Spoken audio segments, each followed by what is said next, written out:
Hi folks, Joblot Comics here. We've got another sort of iconic comic for you to have a little look at.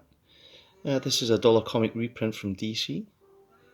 It's from Batman 497 and it's part of the Knightfall story, which has been referenced by filmmakers and cartoon animated stories since it first appeared. And it's obviously the story that breaks Batman. Well, Bane breaks Batman after a long series of events. When Bane decides he's going to take Batman out, he launches an assault on him and he takes out all the villains from the Arkham cells, and Batman has to plough his way through them before we get to the end. And this was the issue that sort of rounded that story off with Bruce looking like he's had a rough night, and then of course Bane shows up. So you have got written by Doug Moench, art from Jim Aparo.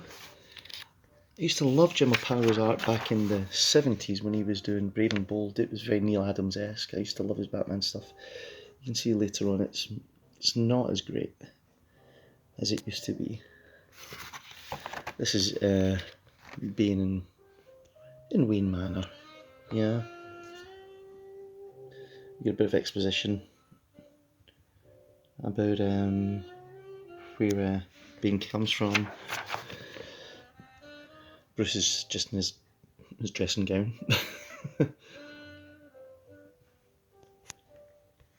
He's got a suit on underneath, of course.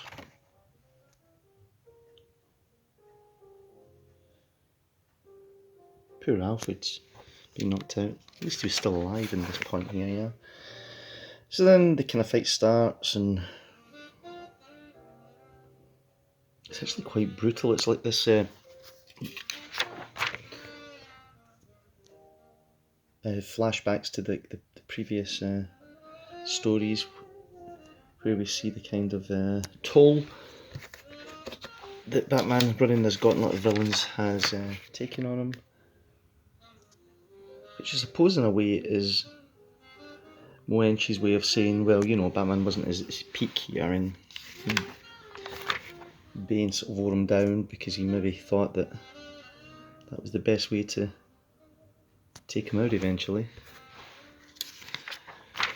Doodly-doo. It is very much in the vein of the Death of Superman as well, where you had that issue where Superman versus Doomsday, and it was just a series of splash pages. Yeah, this doesn't follow that, but it's just a big fight, really. Yeah, with flashbacks. There we go.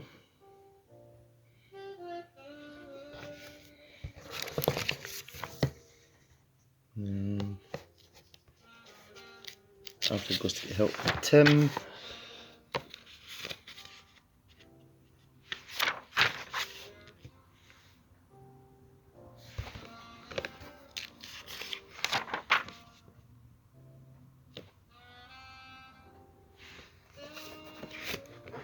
Batman getting a right doing.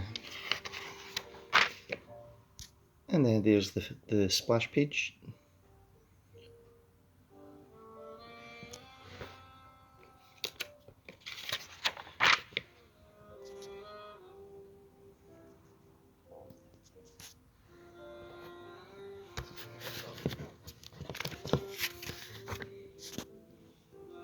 There we go, and that was Batman out of the scene for a while, and they replace him. I think it was Azrael that took up the mantle of the Bat, and then he goes a bit nuts.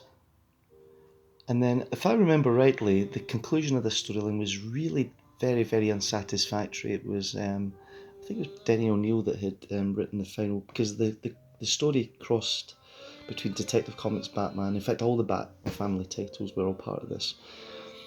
And was there not some psychic or somebody that heals Batman's? It's really unsatisfying. It's like a terrible sort of conclusion to this.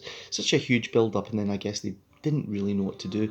Put Batman in a wheelchair, and you're kind of leaving yourself. You're kind of leaving yourself in a corner, really, aren't you? Almost if it wasn't probably thought through. Batman did return, I think, but at that point readers had pretty much sort of had enough of that storyline. You can obviously buy these in trade paperback, yeah. Look at those Kelly Jones covers.